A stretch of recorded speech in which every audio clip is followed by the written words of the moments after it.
GVMC mayor పీఠం పదవీ కాలం కేవలం 11 నెలలు మాత్రమే. కానీ మేయర్ పీఠాన్ని దక్కించుకునేందుకు అటు కూటమి ఇటు వైసీపీ తగ్గేదేలే అంటూ అడుగులు ముందుకు వేస్తున్నాయి.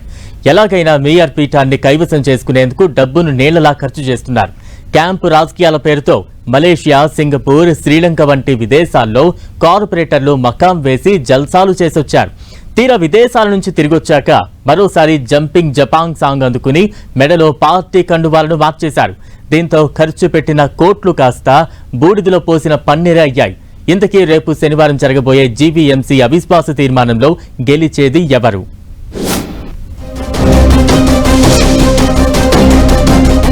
Greater Visakha municipal corporation YCP mayor పై అవిశ్వాస తీర్మానంపై కౌన్సిల్ ప్రత్యేక సమావేశానికి రంగం సిద్ధమైంది. ఈ నెల 19న మేయర్ పై అవిశ్వాస తీర్మానానికి ప్రత్యేక సమావేశం నిర్వహించనుంది. అవిశ్వాస తీర్మానంలో తమ బలాన్ని నిరూపించుకునేందుకు అటు వైసీపీ ఇటు కూటమి పార్టీలు వ్యూహాత్మకంగా అడుగులు వేస్తున్నాయి. ఇప్పటికే వైసీపీ 58 మంది కార్పొరేటర్లకు విప్ కూడా జారీ చేసింది. అవిశ్వాస తీర్మానానికి మద్దతివ్వొద్దని విప్ జారీ చేసింది. అయితే ఈ ప్రత్యేక సమావేశానికి హాజరు కాకూడదని వైసీపీ నిర్ణయం తీసుకున్నట్టు తెలుస్తోంది. మరోవైపు గ్రేటర్ విశాఖ మున్సిపల్ కార్పొరేషన్ ను కైవసం చేసుకునేందుకు అటు కూటమి సైతం పావులు కదుపుతోంది. ఇప్పటికే వైసీపీ తమ కార్పొరేటర్లను క్యాంపునకు తరలించి విశాఖకు తీసుకొచ్చింది. ఇటు మలేషియా నుంచి కూటమి కార్పొరేటర్లంతా ఇప్పటికే విశాఖకు చేరుకున్నారు. అయితే అవిశ్వాస తీర్మానం ప్రక్రియ జరగకుండా ఉండేందుకు వైసీపీ వ్యూహాత్మకంగా అడుగులు వేస్తుందన్న చర్చ నడుస్తున్న క్రమంలో ఆ పార్టీకి బిగ్ షాక్ తగిలింది. వైసీపీకి 6వ వార్డ్ కార్పొరేటర్ మాజీ మంత్రి అవంతి శ్రీనివాస్ కుమార్తె ముత్తంశెట్టి లక్ష్మీ ప్రియాంక రాజీనామా చేశారు. ఈ నెల 19 లోపు మరింత మంది వైసీపీ కార్పొరేటర్లు కూటమిలో చేరిపోతారనే టాక్ సైతం రాజకీయ వర్గాల్లో వినిపిస్తోంది. కోఆప్షన్ సభ్యులను కలిపి జీవీఎంసీలో మొత్తం 111 మంది సభ్యులు ఉన్నారు.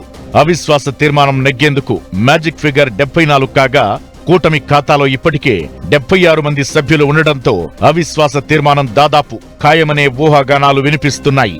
అయితే రాజీనామాలు, పార్టీ ఫిరాయింపులతో 59 నుంచి 31కి పడిపోయింది వైసీపీ బలం. అయితే విశాఖ మేయర్ పీఠాన్ని దక్కించుకునేందుకు అటు వైసీపీ ఇటు కూటమి డబ్బును మంచినీళ్లలా ఖర్చు చేస్తున్నాయనే టాక్ వినిపిస్తోంది. విదేశాల్లో క్యాంపు రాజకీయాల పేరిట కోట్లాది రూపాయలను ఇప్పటికే ఖర్చు చేసినట్టు తెలుస్తోంది. ప్రత్యేక విమానాల్లో కార్పొరేటర్లను విదేశాలకు తరలించాయి అటు కూటమి ఇటు వైసీపీ. అలా మలేషియా, సింగపూర్లో వారంతా దాదాపు 15 రోజుల పాటు జల్సాలు చేసినట్టు తెలిసింది.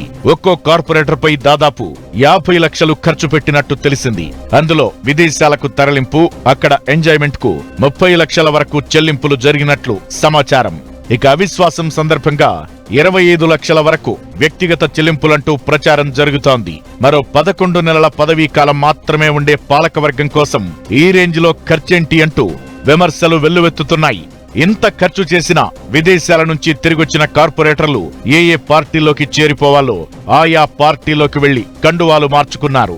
అంటే క్యాంపు రాజకీయాల పేరుతో ఖర్చు పెట్టిన డబ్బంతా బూడిదలో పోసిన పన్నీరే అయిందన్న వాదన వినిపిస్తోంది.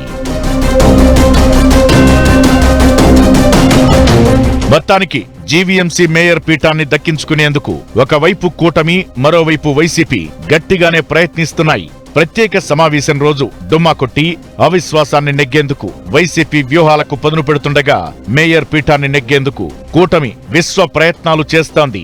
అయితే ఈ ఉత్కంఠకు తెరపడాలంటే మరికొన్ని గంటలు ఆగాల్సిందే.